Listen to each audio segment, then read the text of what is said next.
Absolutely. I did the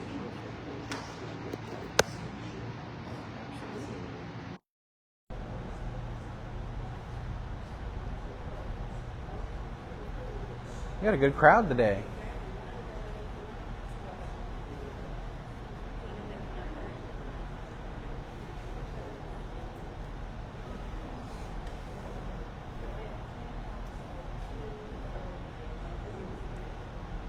All right, I think we're good. Mic check 1 2. All right, welcome. Thank you for joining us at this Meet the Manager meeting. As usual, I'll give a quick update and then I'll open it up to questions.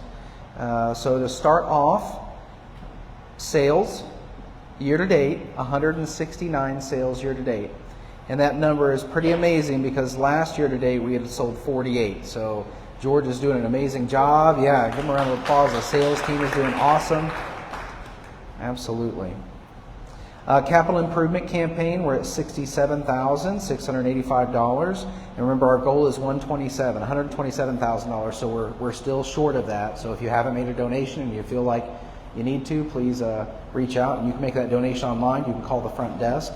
You can also, if you're a little slow on paying those dues, you can just include it with your dues as well. So with that, a reminder, dues are due. So please make your payments if you would. That late fee is going to start next month, so don't get that late fee tacked on there. Go ahead and get those paid. So as we discussed last week, the March financials have been released, and we're diligently working on April. Last Meet the Manager meeting, I said we would have them out by the end of the week. That's still my goal, but that's today because it's the end of my week, not the work week. So I'm going to try to get those out today. Worst case scenario, they will be out Tuesday. But we're in the final stages of getting those out. So quick recap of those financials. So revenue, and again, this is as of March, revenue for 2025 year to date is $651,000. And we compare that to last year, we were at $598,000. So we have seen an increase there. Cost of sales is kind of right in line, a little bit higher, but hundreds of dollars higher, not thousands. And our gross revenue is higher. Expenses are $712,000, and in 2024 they were $815,000. So we've seen a lot of savings year to date. And then our net other income and expenses are at $53,000, and our bottom line is negative $40,000. Last year it was negative $172,000, so definitely moving in the right direction. And it is not uncommon to see, some months where we kind of dip down into the negative and then go up into the positive. So we are still on track, better than on track, to meet our year-end bottom line goals. So in a really good place. Total cash and investments, as of March, we're sitting at $1,065,000. In 2024, during 2024, you messed me up. See what you did? I'm going to blame you. In 2024, our total cash and investments were $612,000. So again, huge increases there. So that's awesome. I have gotten the question multiple times. We've got all this cash. Why are we doing a capital improvement fundraiser? And it's really important to note, cash wasn't something we discussed all the time in the past, from what I've been told. We receive the majority of our income, a big chunk of income, in that first part of the year, and then we use that and spend that down throughout the year. And some people have said, you said we're at negative 40, how have we made that increase? We're looking at accrual accounting versus cash on hand, which are completely different. So just remember, we're amortizing those annual dues out across the entire year. That's not a true picture of cash, what has happened, right? So we've received the majority of those annual dues already.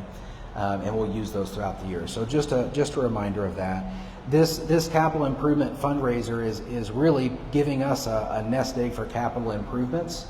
When we discussed during Meet the Manager meetings, we've got several avenues to increase funding so that we can really work on the capital improvement projects and the long-term planning that needs to happen to keep Treasure Lake an amazing place. One of the ways to do that would be to raise annual dues. Well, I've heard from a lot of people saying, I want to raise the dues, and then some people saying, I don't want to raise the dues.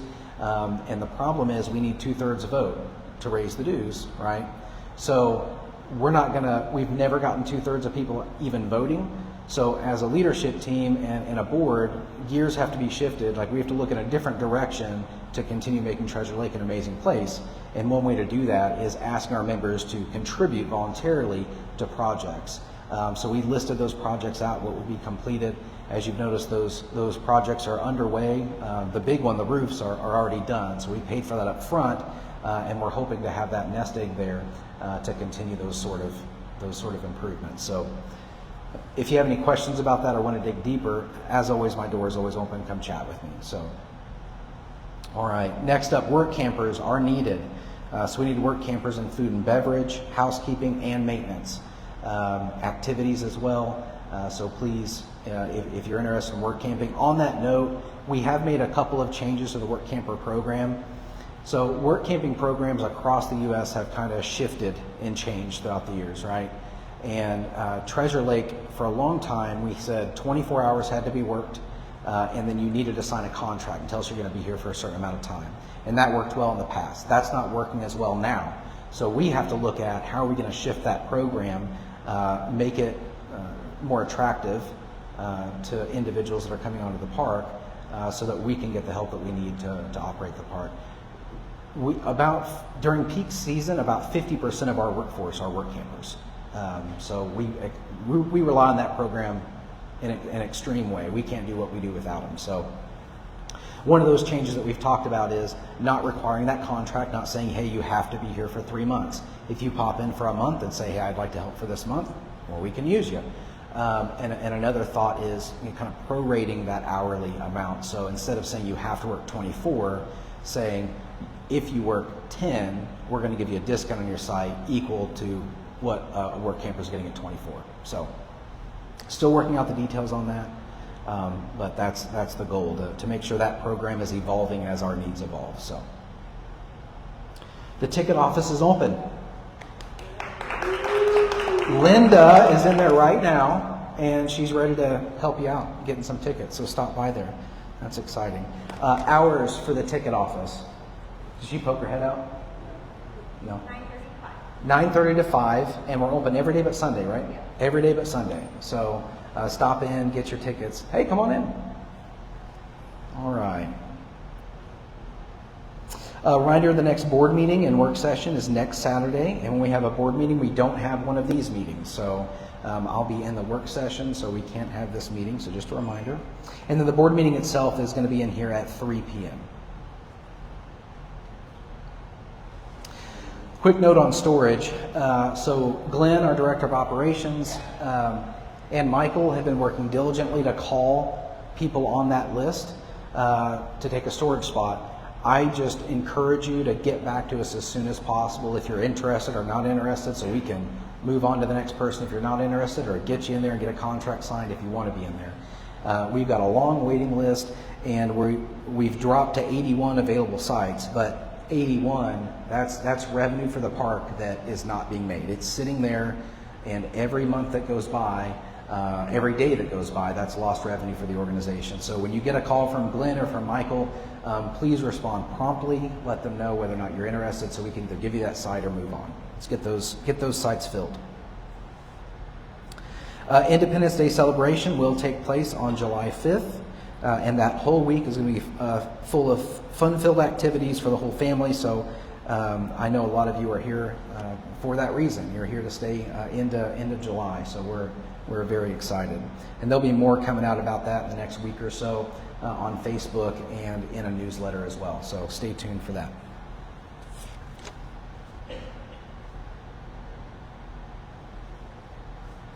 I think that's everything that I had on my update list. So let's open it up to questions. All right, awesome. Yes, sir. When are you going to find out more about the contract for work campers and all that? When you think you get all that finalized? So finalized. Here's the only thing kind of holding us up is I need to sit down and look at the prorated amount and just talk with individuals. So if you're interested in work camping today and you're like, I'm going to be here for a month and I'm interested, stop by and see me, see Glenn, or see Amy, and we will get you connected, hooked up, ready to go. So, and again, we need people in housekeeping, maintenance, activities, rock and roll. So I've named off like every talent somebody can have. So I expect some people to be showing up, and we'll get you worked out. Again, even if it's for, I want to work 5 hours, and that's all that I can give. That's perfect. That's fine. We can use you. If it's for a few weeks, for 5 hours, we can put you to work. We've had people come up and say, "Hey, I want to paint on this day, and I can paint for a couple of hours." Great. We'll make that happen. So please stop in and see us.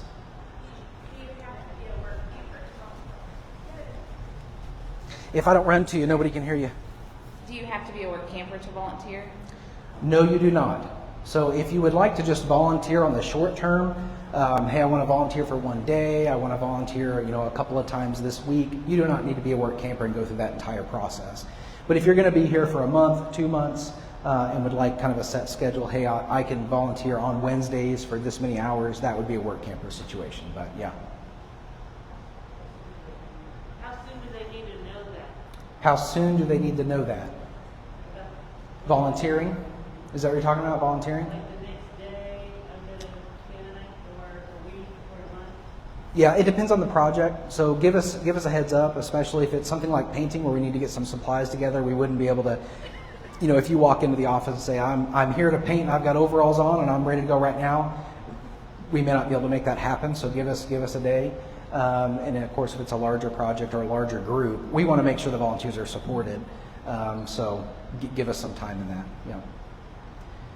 I didn't give you an exact answer. I realize that. Yeah, but I don't have an exact. Yeah. Okay. Someone online wants clarity about members being allowed into the 4th of July celebration if they're not staying in an apartment. Gotcha. So clarity for somebody online asked for clarity regarding members coming onto the park for 4th of July if they are not staying. If you're an owner, you're welcome on the park. So make that crystal clear. It's not open to the public, right? But as an owner, you can also bring a guest. So you're allowed to bring guests onto the park, but nobody without an owner. And it's really important to understand too that a guest, if you have a guest, you have to be with that guest, right? You are right there with them. It's not you're 3 states away and you tell them go on in. You need to be there with them. So, yes, sir. What about having to move on the 3rd or the 4th?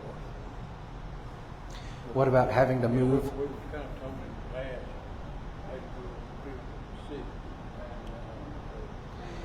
So he's asking if you're set to move on the 4th or the 5th, do you have to move on the 4th or the 5th? As it stands right now, absolutely yes, but please do some planning and do your best to help the organization not have to solve that problem, I would say. So if you know that you got a move coming up, go ahead and move so it extends that date. And then as far as if it's going to fall on that exact date, hey, I see some conversation. Yeah. Yeah, they said in the past they've locked it all down. And I remember last year, yeah, you will not have to move. I'm not saying that right now because I haven't had that conversation yet. So give me a little bit more time. Great question. Amy's going to write it down. Give me a little bit of grace. When I showed up last year, it was like day 5, the 4th of July happened. So I wasn't really absorbing anything. It was just, so. But I will get back with you by next Saturday.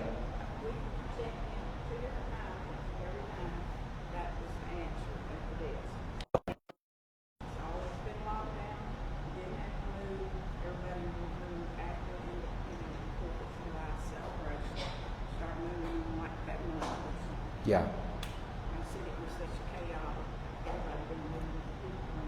Yeah. So she's just reiterating that in the past, nobody had to move on the 4th and the 5th because there were so many people here, it's chaotic, so we kind of did a lockdown in a way. And you know me, I'm not up for changing something just to change it and cause a bunch of chaos. So there would have to be a really good reason for us to change the precedent. But I haven't actually sat on my staff and asked that specific question, and so I don't want to. I'm online and it's there forever, and By next week, I'll have you a for sure answer, okay? Well, at the board meeting though, so we will at 3 p.m. and it'll be online as well. So, yes, ma'am. My name is a board member, or not board member, but a member. I'm not on the board here. The question is, why do we have to, when I checked in, for each of my rooms that has swiped my card, so there was 7 times they swiped my card. Is there any reason why we can't batch that into one? And the reason why I'm asking, I have a banking background, that's why I do. And I understand that with merchant services, the higher the ticket, the lower the cost. Mm-hmm. So why would we run $70 transactions instead of just batching it? That happened to us too. I would have the same question. That's the first I'm hearing of that. So let me look into that. Yeah, because there should be no reason. I know, and I've talked about this at past Meet the Manager meetings, our entire system for checking people in and the campground software that we use and the point of sale system that we have, and none of them talk to each other, and it is extremely frustrating, and it's a problem that has to be solved. So again, just to give you a good example of that, a good campground software in the staff opinion is you should be able to walk up, and if you're staying in a room, you select the room, and that point of sale system is talking to that campground system so it knows exactly what to charge you, and everything matches, and when you slide that card, it's for the total amount, right? Right now, the way it goes is you tell campground that you're staying here, and campground knows that. That's great. Then you turn to the point of sale system, and you have to swipe through 14 menus to get to that stay, and then you have to select that however many times you're staying, and then you're supposed to swipe the card, and nothing talks to each other, and that is not a good place to be. So we have plans next year. We're looking at campground softwares. It's a big decision, and we need to make sure that it works with our point of sale system or the point of sale system that we're going to use in the future, and that it meets all the needs of the staff and is not a hindrance. So right now we're talking to staff saying, what are the things that you can't live without on campground? What are the things that are a real headache for you right now in the current campground system? And look at making those changes. So, yes, sir. So what, the software that you're looking at, what's the average cost of it? Much more expensive than what we currently have.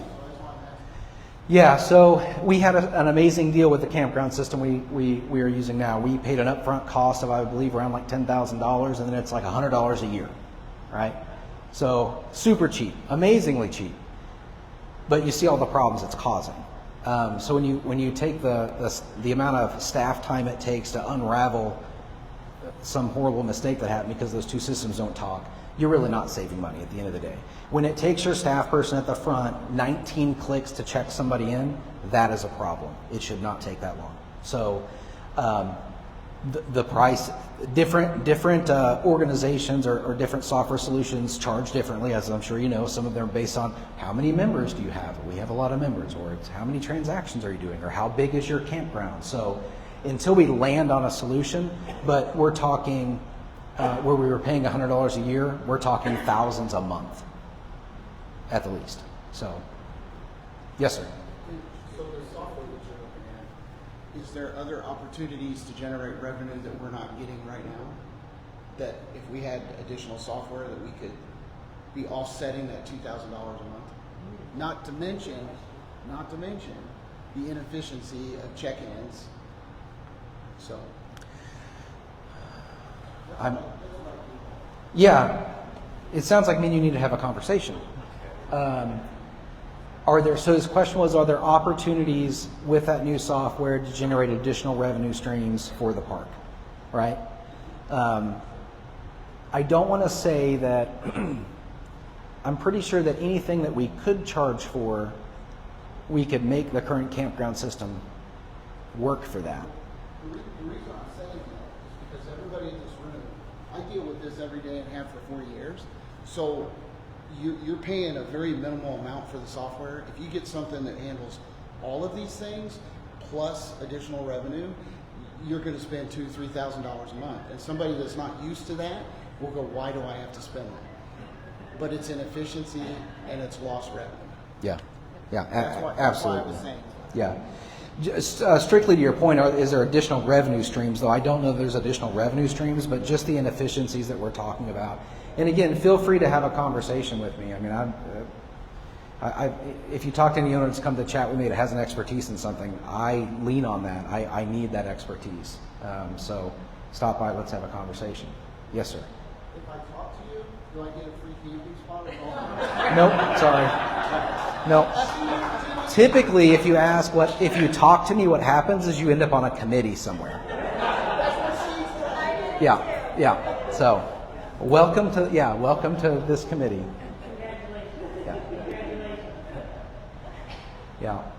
But it's good. It's really good. We need that expertise from our owners. Yes, ma'am.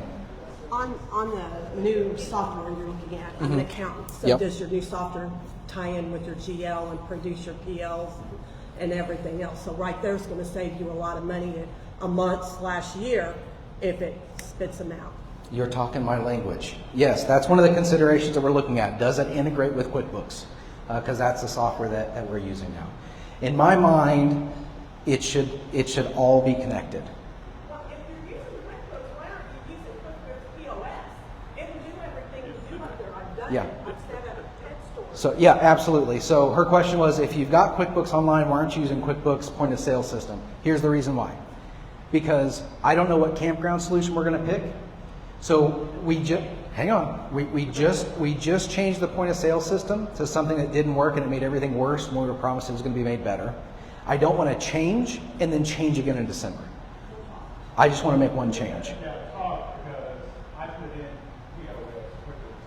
Yeah. Absolutely. Yeah.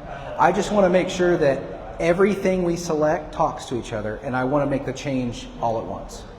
So. It sounds like she's saying you can use QuickBooks POS and not really have campground software. Maybe what.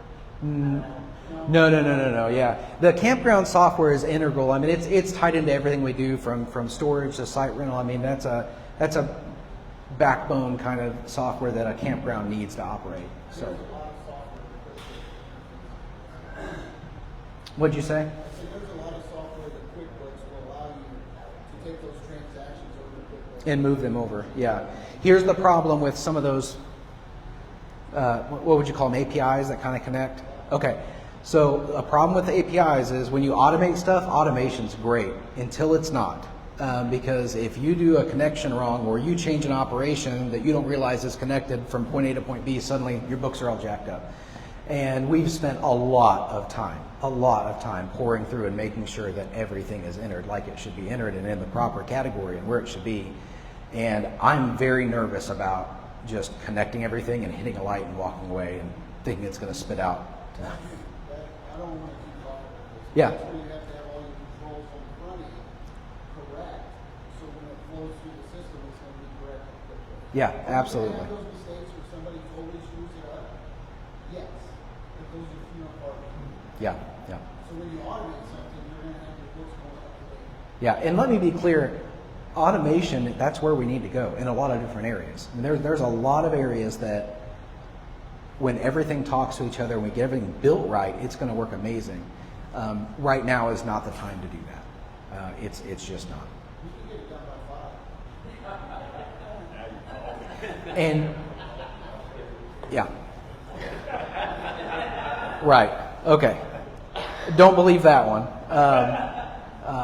This is going to be a process. It is going to be hours of our staff sitting together and thinking through everything that could go wrong. Then it's going to be meetings with whatever software we choose to come down and train our staff. And we're going to do all this pre-work, and we're going to think we've got everything figured out. And the day that we flip the switch, it's all going to fall apart. Okay? That's just, it will, right? And then we jump in and we fix it. But the long-term gains from this is going to be amazing. So I forget what the original question was, but was it about the camp? No, it was about POS system, point of sale system. We came in, we paid our dues, that was a transaction. Yeah. We paid for our campsite, transaction. That's silly. Yeah. We paid for our golf carts, transaction. Yeah. We paid for our kids' cabins, transaction. Yeah. I hear you. Yeah, and it shouldn't be the case. Yeah. Yes, ma'am. Come right back to you. I'm switching the whole subject. Okay. So I am a nurse here at the hospital. Okay. locally. And when I try to send people back that are staying here that come by ambulance or something, and it's been a little while, probably even maybe before you go, cab services will no longer take patients back here because security either wants to see their ID or won't have the member walk to their cabin from the desk. So what's that process if I have somebody bring a member back? If it is a medical transport, they're allowed on park, but you're talking about Uber, Lyft. Yeah, because Yeah. if they came by ambulance, then I'm discharging them in a cab. So operationally, the rules state that Uber and Lyft can't be on park. Which is the only two that run under ambulance. Correct. Yep. It's certainly something that we can continue to chat about. I mean, I think there's a way to ensure that if somebody's if you call me and say, or security, and they understand the entire situation, getting somebody to their site for medical reasons is different than a Lyft just coming to pick somebody up, or Uber Eats delivering a pizza. Yeah. But I mean, I think it's on the larger scheme of things, I think it's a good call not to allow Uber and Lyft in here. But just like our rules say that you can't stay, you can't leave your camper unattended for more than 5 days. If you have a medical emergency and you're 3 states away, we're gonna make that allowance. So if you see something like that, reach out to me. We can get that solved. Yeah. That's right. I'm sorry. I had a question about packages. Can we have packages? What's the policy? Like if we order something on Amazon or having something shipped in, can we have it delivered there? Have you seen our mailroom? No. We don't have a mailroom, but we do have a mailroom. So the rules are no mail should be delivered here. Unless it's an RV part, or what's the other thing? Medication. RV part or medication are the two things that are allowed to be shipped here. There are some people getting a lot of RV parts and a lot of medication that are in really large boxes that aren't RV parts. So it's something we're exploring. I've had somebody come to me and talk about maybe like an Amazon box that so you can have packages delivered to that, and you go up there and put in your code and it would open. And so we're exploring different options. Right now, I would say go get a box in town, or try to figure out a different solution, because we do get overwhelmed during the busy season with mail, and it is a lot to sort through and make sure you're getting what you've ordered. It wouldn't be as much if it was just medication and parts, but I have a hunch that people aren't following that rule. So, yes, sir. On that note, we went and got a box in town, and it works great. Works great. What was the price? I don't Put you on the spot. 6 months for $90, I think. Okay, so $90 for 6 months. So if you get a box in town, that is an option, right? You get mail, deliveries, everything. Mail delivers everything. Yeah, they put a little slip in your box if you got a package, and yep. Yes, ma'am. UPS is also a solution. We have a UPS box, and you actually have a physical address of sorts. Yeah. Okay, so UPS box is another option. Yes, sir. I got a funny story about the card getting in, talking about the lift and stuff. Well, my wife gave her card to rent some stuff, toys for the kids to play with. She left with her sister and came back, and she didn't have the gate card to get in, and it was 10 o'clock at night and they wouldn't let her in. So that's a little different than that. So I guess the funny part is that was funny, very frustrating, but I do have an asked question. Should she get another card? Because you're giving your card to rent the toys, and all that stuff for the kids. You have to leave it there until you return the kids, but then she left that evening, see what I'm saying? Yeah. And then they wouldn't let her back in the park, and I didn't answer my cell phone fast enough. So it was really your fault. Yeah, of course it was. Because I had the gate card too, so it was really my fault, But I'm just saying, can you get 2 cards, just keep another card and then give them the card? That's my question. So as long as the person that's getting the card is the person that should have a card, and they're getting an extra card, I don't see any issues with that. Anybody? Well, that's what he's saying. He used the membership card to check out equipment. So her membership card was left down here. He had the gate card like a horrible husband, And she was stuck at the gate, and security was just doing their job, is what it sounds like to me. Yeah. I don't see any issues with, I mean, if you go and say I lost my ID, they're going to get you another ID. So, yeah. Because her gate card, she did have a gate card, but it wasn't new. Gotcha. So one of the older gate cards that we shut down. Yeah. I have a solution for that. So if they're at the gate and they don't have a gate card and they don't have their physical card, you can tell security, my number is 354. My name is, and they can look that up, that you are a member, and let you in. Good problem solver right there. And you know what though? Just nothing from my wife on the bus, which she's not here, but we You're going to get in trouble. You're digging it deeper, I'm telling you. she didn't have her phone. We didn't show the physical number or the card. So that's why she couldn't get it. Sounds like you're really in trouble. Yeah, you're in trouble. Back without. No help here.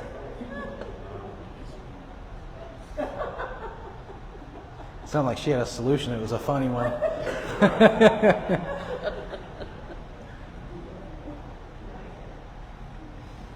Yes, sir.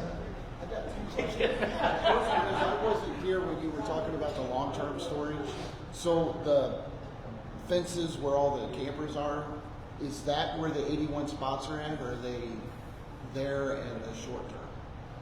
So they're the annual and the 6 month make up that 81 So total. we're still trying to clean some of those out, because I mean, we've been coming here for Yeah. a few years and I see some that haven't moved. Yeah. And I know you're supposed to pull it out. Yeah, absolutely. You got a minimum of a week that. Oh, I about knocked that over.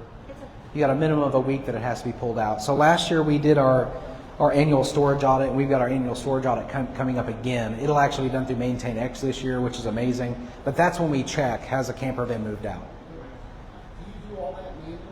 Yes. There's another piece that you need your software for. Well, here's a problem. Some of it needs to be manual. I mean, somebody needs to go and inspect that camper and say, is it in good working condition? Does the site need repair? Because it's twofold. It's one, holding the individual leasing that spot accountable, and it's also holding us accountable to make sure that if an improvement needs to be done, it's done. So, and again, we had our first audit last year. We saw a lot of positive changes. Some stuff moved out of there that should have moved out of there. We're not there yet. We're hoping this next audit really cleans that up. We did see, they've been working extremely hard to try to get those spots filled, and I keep reiterating that to be quick on that response, because we're not always getting a quick response with people. And I hate that somebody might sit on a waiting list for a year, 2 years, their name come up, and then they get passed up because they didn't return a call. So we're dealing with both sides of that. I don't want somebody to miss that opportunity, but also it's my duty as the general manager to make sure that we're filling those spots. So we have to keep that ball rolling. So yes, sir. Storage site improvements. You can they can be improved? Mine needs it? Yeah. Okay. Just talk to the long-term planning committee. Yeah. He's on the long-term planning committee. No, I think there's some improvements we can make. Like, so I've gotten a call, or somebody's used their MaintainX, right? And they've taken a picture and they've submitted this needs to be fixed. And we went out and fixed issues that are like, this needs to be fixed now. Long term, re-graveling all the roads, that's stuff we have to plan for. But if you've got a specific problem at your site, your placard's fallen off, or one guy had a gopher that had dug a hole and was causing issues, we went and took care of the gopher and filled the hole. So he was relocated safely and humanely.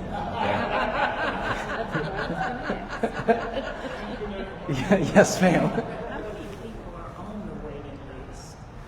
So on the website, there's the storage list. I don't know the number off the top of my head. A lot of people are on the waiting list. Yeah. That's what I'm saying. We're calling people on that waiting list, in order. We're giving them time to respond. So it started with 2 weeks, and that was too much. Now we're at 1 week, and now honestly, Glenn is not telling them anything. He's calling them and saying, "Get back to me as soon as you can." And I'm getting close to the point of saying 48 hours, and then we move on, because we have to get them filled. So that's why I keep reiterating, if we call you, please give us an answer.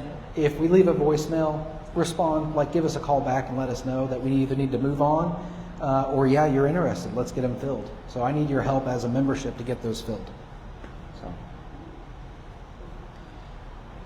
and if you're on the waiting list, you might be receiving a call from Glenn. Glenn right there, raise your hand. That's Glenn. If they don't get back to you within like 48 hours, move on, but leave their name there on the list on top where it's at. Yeah, yeah. So next time they'll.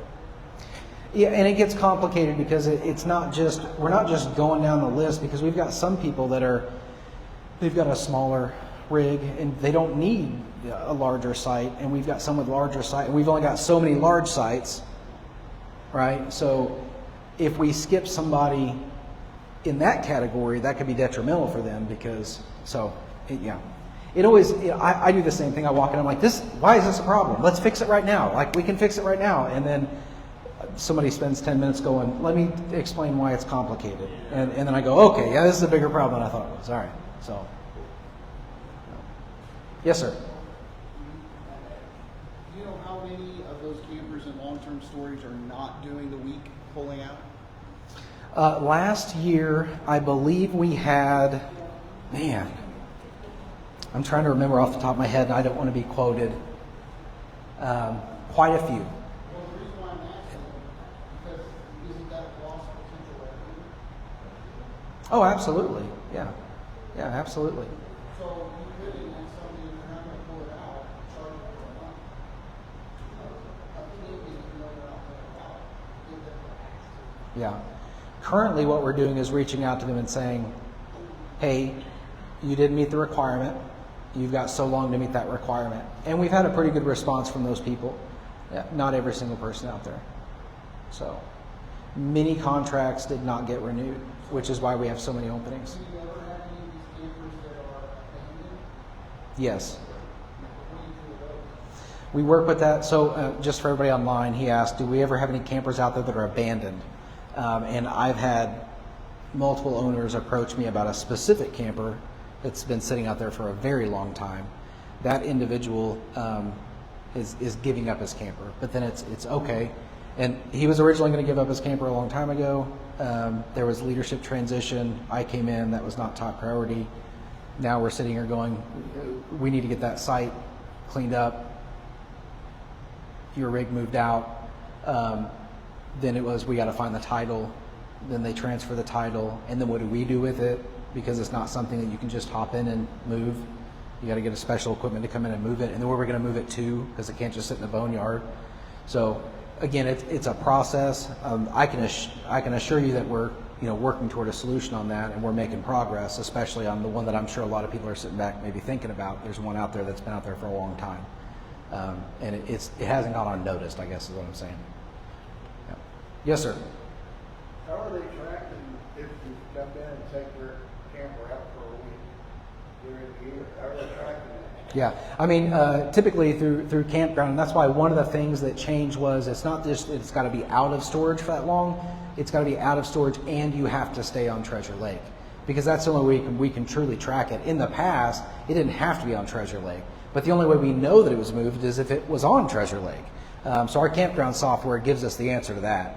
And we last year we went site to site, and we had a Microsoft Forms form that we filled out that said this site needs more gravel, the placard needs to be repainted, and then on the trailer the awning is broken. There's and go through the list. And then right next to this person is somebody with a computer, and they go, have they met the 7-day requirement? And they go, yep, met the 7-day requirement. Okay, 7-day requirement met, and move on. Then we got a really big spreadsheet full of everything that was going wrong with the site, or if a member was not in compliance. And then we started making phone calls and sending letters. And yeah, so it's a work in progress. So, and I think we saw some really good changes in storage last year. It's going to get better this year. It's not out of anybody's mind. So. Is that the row number? That, yeah. 254. 254 people on the RV storage waiting list.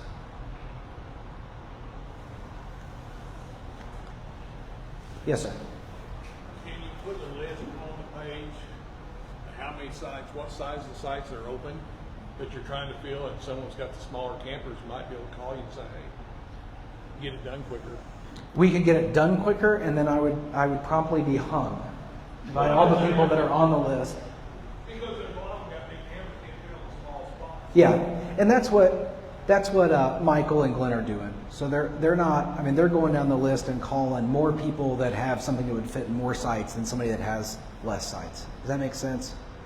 So they're working that list as in an intelligent way as quickly as possible.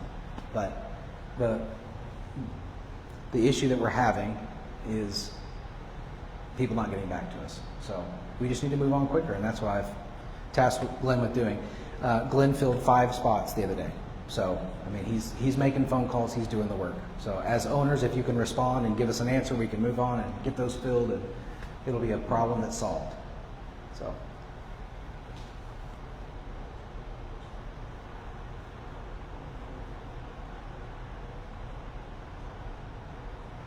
Somebody online says, what about the members who have 2 sites for the price of 1, probably a longer site in storage? Will they be divided into 2? Yeah, I mean, the long-term plan is to divide any extremely large site into 2 sites. Long-term. Yeah.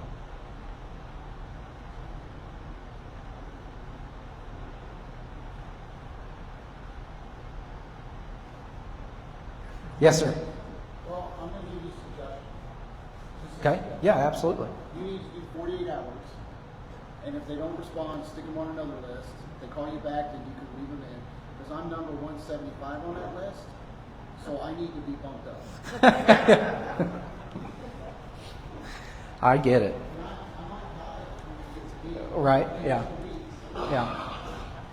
All I can tell you is that we are diligently trying to solve the problem, and I hope you guys have the trust in us and our team to work through that. All we can do is try to solve it and reassess and move forward. That's it. So there will be no bumping of anybody, though.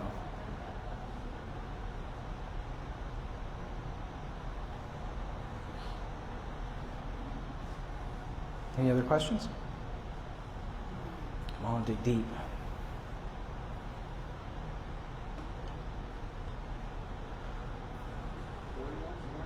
Hey, you guys are going to give me back some time in my day? That's exciting. Yeah, you would.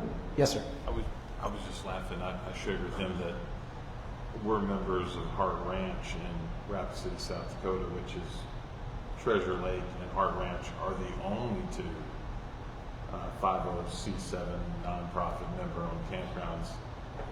And the issues you're dealing with, it's like deja vu for them. So. Yeah. Software, they've been trying to implement a new check-in software for 18 months. Again, running, it gets complicated really fast. They didn't get it solved by 5?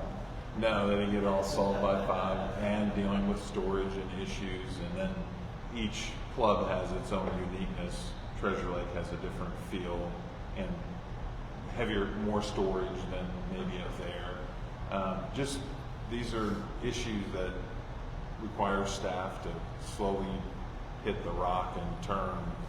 And I know as members it's tempting just to jump up and say, hey, here's solve the next problem. It's a lot more complicated. So I appreciate that. And you just bought a membership in March? We did. March, so new members. And I'm looking forward to connecting with kind of, I guess you would call it our sister park. Because there's a lot of RV parks, but not a lot of RV parks like Treasure Lake. And he's saying there's only 2 in the country. So it'd be great to connect with them and share resources and talk about common problems and solutions. Yes, sir. This is the last one.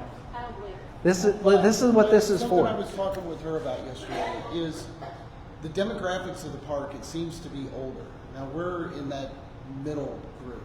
But in order to get younger generations to come in here, if you've got people that are sitting in long term, doing that kind of stuff, then the incentive for me to come here may not be there. Or things like we talked a little bit about the putt-putt golf or activities for kids.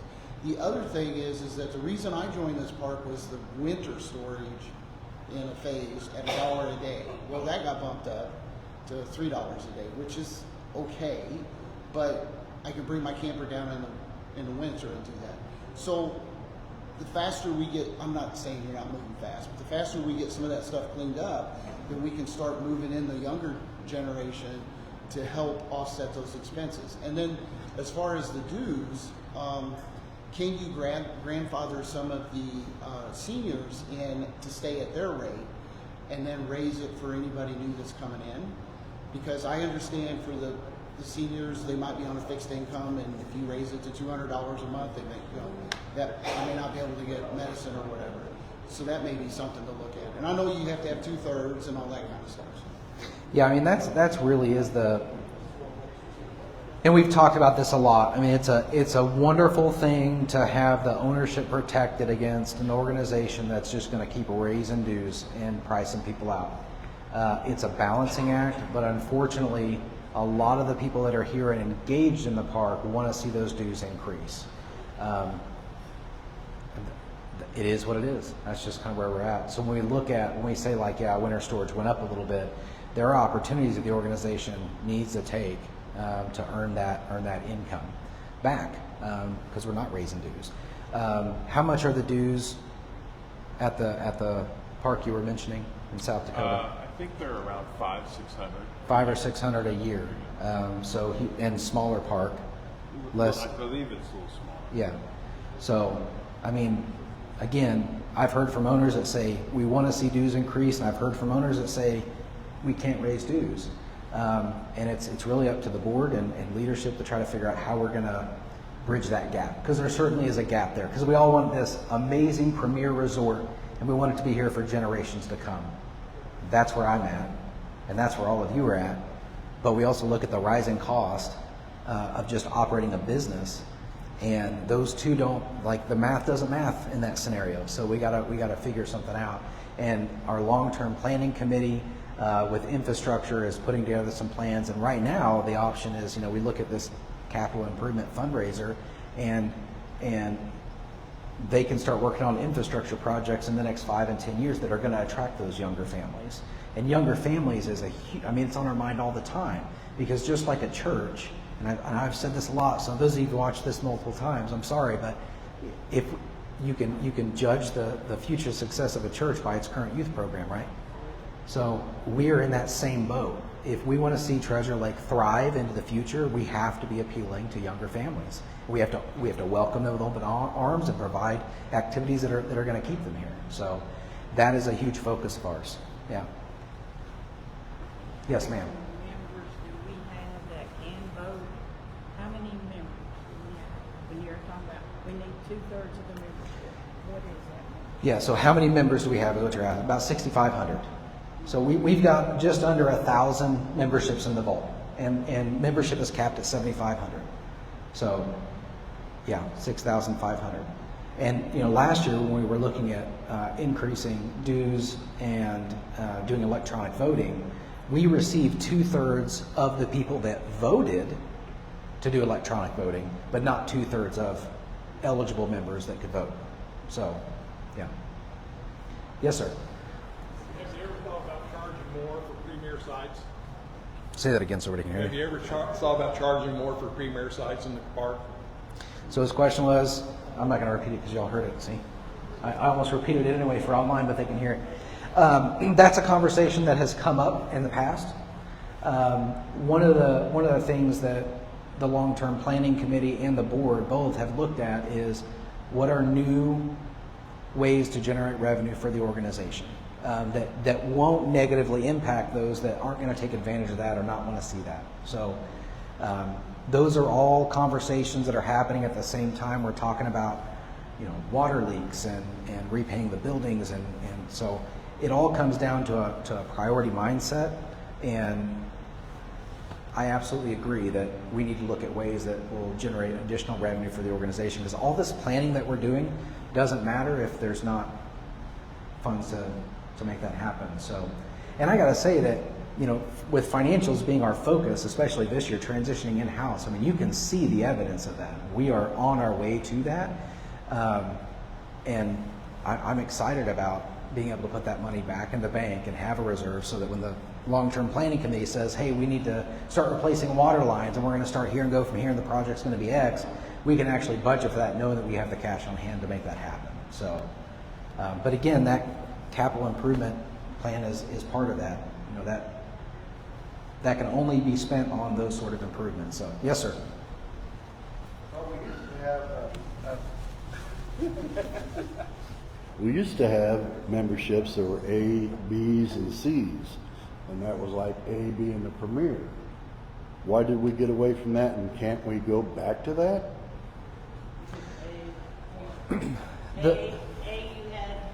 A was full hookup. B, you only had water and electric, and then C, you could only camp at a tent site. If you ask why we got away from that, that was well before me. I mean, I think the ownership at large, one, tracking who could be on that site and do this and do that was difficult. And then you had ownership that wanted that change as well, and I think the board took action on that. So I don't know if you want to speak to that at all. But. I don't really know what the reason was why it was changed, other than I know at one point, if you had a B or a C site, they would let you upgrade to an A site by just paying the additional dues. So that was an advantage for those owners that were the long-term B and C owners. It made it easier for the staff to try to keep track of everything, because there was no way you could follow to make sure that somebody that was a B site came over here to the sites that were just for water and electric. It was harder for them to keep track of where they went, what site they went to. So, Wouldn't that be the same as having premium sites? Well, they'd be marked up. Well, A, B, and C was too. well, the premium sites would be, I guess, a way to maybe for the longer sites. Yeah. You know, or if the sites had larger concrete pads, something like that. So that would be something that I guess, yeah, boulders. Yeah, and I want to make it clear, I mean, these conversations are great, and they're taking place on the long-term planning committee as far as member growth and engagement. And it's conversations that they're having. What does it look like if there is a tiered membership system? And understand how that works. So a committee says, okay, this committee is tasked with member engagement. One of the big things they're tasked with is making sure we're bringing in young families, right? And then from there, they put a plan together, and it goes to me and the board, and we all look at it and say, is this feasible, and does it represent the owners and the members? And that's how that kind of system works. So they're in the middle of exploring options like this. I mean, so much so they've got it like drawn up on whiteboards and what the sites could look like. So nothing's off the table. It's all great ideas. If you're sitting here going, I've got some really good ideas, and it's more than a have you thought about, and it needs to be a conversation, come see me. Attend a long-term planning committee. You can drop into those. They're not like private sessions that nobody can attend. If you want to drop in and see what it's about and see if you can provide some expertise or some help, jump in there. Absolutely. Yes, ma'am. With premium sites or different priced sites, it would be easier to track than it would a tiered membership. Yeah, that's a good point. One of the things that somebody told me was, Stephen, you should knock down the trees in this area, build a whole new phase, and that phase would just be premium sites, and any owner can go to one of those sites, but they have to pay the premium rate because it's going to have this and that and that. And I guarantee you I can find a bunch of people that would be like, that's an amazing idea, and you'd have some other people that would be like, absolutely not. Because I'm an owner, and I should be able to go to any site. For the same price as anybody else. So it's just a conversation to have, and ultimately a decision to be made. And that's something like that is not a decision that the general manager and leadership makes. And we're talking about large investment over a period of time that's going to impact the ownership of the park. That's something that is absolutely on the board decision-making level. So the long-term planning committee will come up with some recommendations, and the board will take a look at that and make a call. Yes, sir. Yeah, I know you did. It's okay. It's what this is for. So they're talking about about premium sites, right? Which I know we're just kind of talking about it, but I have a 26-foot camper. I'm in a premium spot that is probably designed for a lot longer camper. Ooh. Well, the pad's not level. There's one. But for me to go to some of the other sites that were available, they're not concrete pad. So until we get some of the other sites that are not gravel that are more consistent for those size campers, you can't just say, you know, I can't go into a small one. And I've had big fifth wheels come through, and I felt bad because here I am in this big long spot that they could fit in nicely, and they're stuck in a spot that they can't even park their car. Yeah. So I agree with that, and that's a revenue, but you have to look at all the other sites that you have to upgrade first. Yeah, absolutely. And I hope everybody understands that if this is a conversation, it's no actions being taken, and those sort of things would absolutely have to be considered. So, yeah. Did you hear me? Those things would absolutely have to be considered. I agree 100%. Just with any decision made on Treasure Lake, you're not pulling one string. You're pulling a string that's attached to every string in the park, and you've got to look at what the impact is going to be. So, yes, ma'am. Steve, can you give us an update on the rock and roll? So currently the rock and roll is closed Friday and Saturday. We are having some issues having enough work campers in there and being able to run that successfully. So we're gonna get a kind of a plan together over the next few days and reopen. And one of the things that's been brought up is there some ideas that have been provided to me is there a way that we can maybe not have lunch and maybe do breakfast? So that's something that we're also looking at as well. But we're struggling, like I said, we're struggling with work campers. So we need people to volunteer and step up, and we'll get it up and running. Give me some time. So. And you can use volunteers? Absolutely, yeah. If you're going to be a consistent volunteer, you've got 30 days to get your food handler certificate, and that's something that we would require if you're going to be there for any length of time. But yeah, absolutely.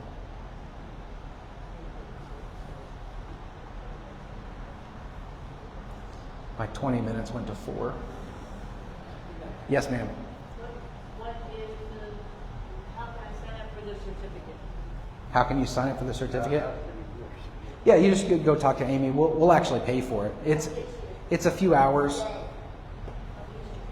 It's a online course that's a few hours long. It's kind of a basic food handler certificate. That basic stuff. Don't come to work sick. Don't pick your nose and touch the food. Those kind of things.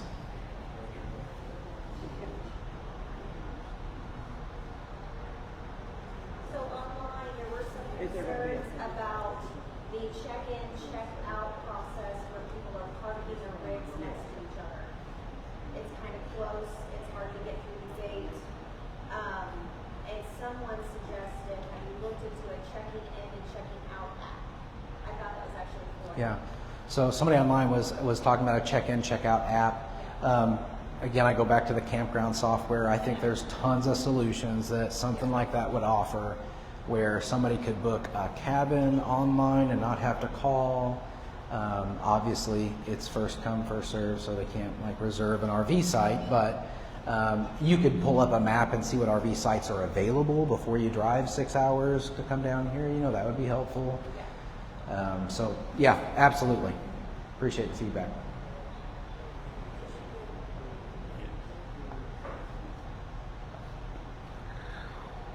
Tomorrow is Father's Day. Do not forget. Right? Yeah. All right. Anything else?